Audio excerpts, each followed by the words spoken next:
welcome to the Tabletop Games blog topic discussion. Learning together. It is nice when you have a regular games group, be it friends or family or a mix of both.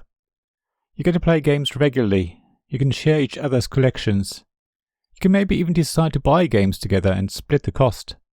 And there are many other positives when you have a group of people to play games with. What I want to talk about in this article is why I think it's so wonderful to learn a new game together with a group of people you regularly play with. I don't think many people like the learning part of playing a new game.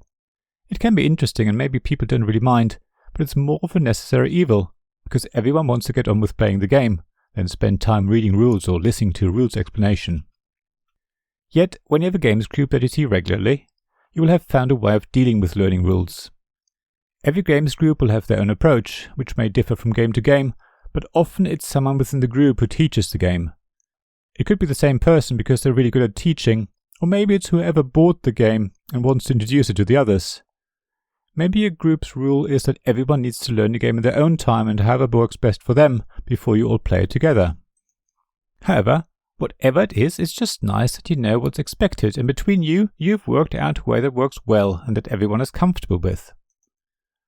Of course, learning the rules is only the first step. The next thing is to play the game and master it, which is another form of learning. Again, it's nice when you all start out at the same level, when you start playing a game together as a group. Nobody's an expert yet, so everyone can explore their ideas, try out their strategies, and find something that suits their playstyle. Chances are, some people will grasp a game more quickly, get better at it faster than others. In our games group, there's someone who tends to really quickly grasp a game, and they tend to win the first few times we play it.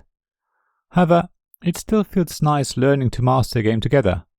The person in our group who grasps games quickly finds it hard to express their understanding of the game, but nevertheless we always discuss afterwards how we found our first play and what we've learned.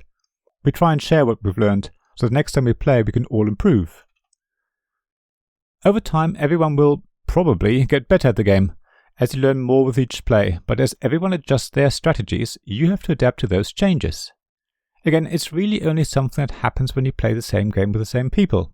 Together, you all improve your understanding of the game, and as you do, you change the way you play, which in turn affects how the game works for you as a group, which means everyone has to find new ways of winning that are no longer available, because other players have learned to defend themselves against your previous approach.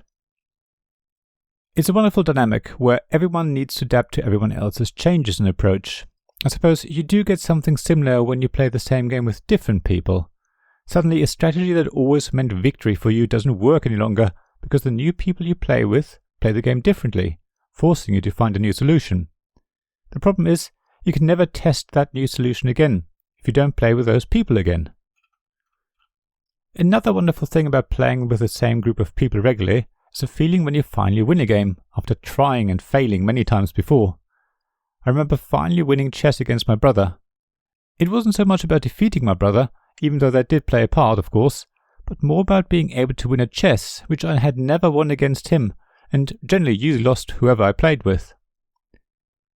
Winning a game that you usually lose is a great feeling, but winning that game against the same people you played many times before feels even better, because they have shown how well they play the game up until that moment when you finally clinch victory. That makes me sound like a bad winner, but rest assured, I rarely win games, so I think I'm allowed to enjoy victory when it does eventually happen. So when I do win, I don't jump up and do a victory lap, I don't pump my fists in the air, and I don't rub it in. Ultimately, for me, playing games with a regular group of people is very much about sharing an experience together and learning something new as a group. It's the social aspect that's important, and the fact that there is something to look forward to for me each week. Not that there's nothing else for me to look forward to, but my regular games evening is definitely important to me, and I cherish the friends who share their time with me. I'd love to hear if you have a regular games group yourself. How often do you meet? How do you approach learning new games? What do you like about your games group? Please share your thoughts on the website at tabletopgamesblog.com. Thank you for listening to this Tabletop Games blog topic discussion podcast.